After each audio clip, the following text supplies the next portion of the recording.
So we want to make sure that our drawings are correct, but we also want to make sure that our presentation is professional. And so I've printed out a set. I just want to look at it and see how people are going to look at this set as it is in this evolution. So, okay, this looks fine to me. I've got my site plan and I've got my rendering, which kind of shows what the house is going to look like, my sheet list. So that would be my first sheet. My second sheet is my site plan. It kind of looks all right. My third sheet is my basement plan, which is fine, except right down here, I've got these guys outside of the title block, so that's not acceptable. We'll go to the next sheet. I'm just looking to see, it kind of looks like it jumps, but it really doesn't because we're seeing the pad footing. What I mean by jumping is this corner of the house exactly at the same location as this corner is, and I think it is, so that's all right. So we scroll through. I'm just taking a look really to make sure that the corners line up here, and I'm going here. That looks good. That looks good. It's not jumping over the screen. That looks okay. But notice this. See where, if you take a look at right where this wall is right here, and then I scroll to the next one, it seems to jump up a little bit more. So I want to fix that. So I'll go back to Revit. I'll go to that sheet, and I'm going to turn on my grid guide so that it's grid number 1, because that's the corner of the house, right? That's where the corner is supposed to be.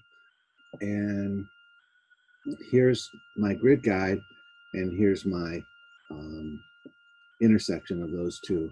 So let's see, what do we have to do? If I click on that and move it down,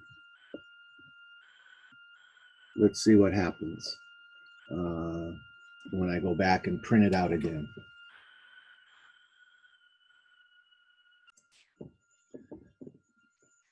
Now let's see if this is the reprinted PDF. And so let's see what goes on here. Let's look right down here to make sure that it lines up. And it does.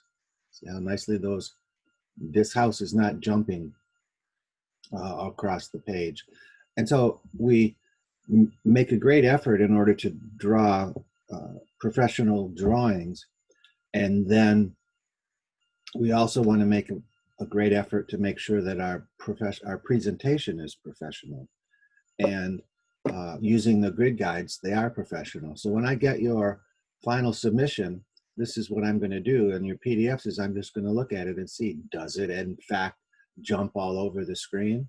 And that will not be a good thing as far as grading goes if you haven't taken the time to present your work professionally. You've spent 14 weeks, many, many hours per week actually working on your drawings, and then you care so little about the presentation that you don't take the effort to line everything up.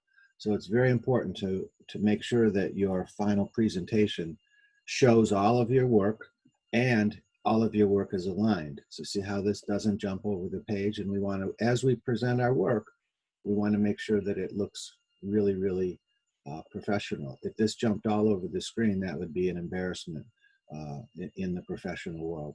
So I can see that I still have some other things to do, but we'll stop the demonstration here because what it was about was totally about using the grid guide to align things for our final submission.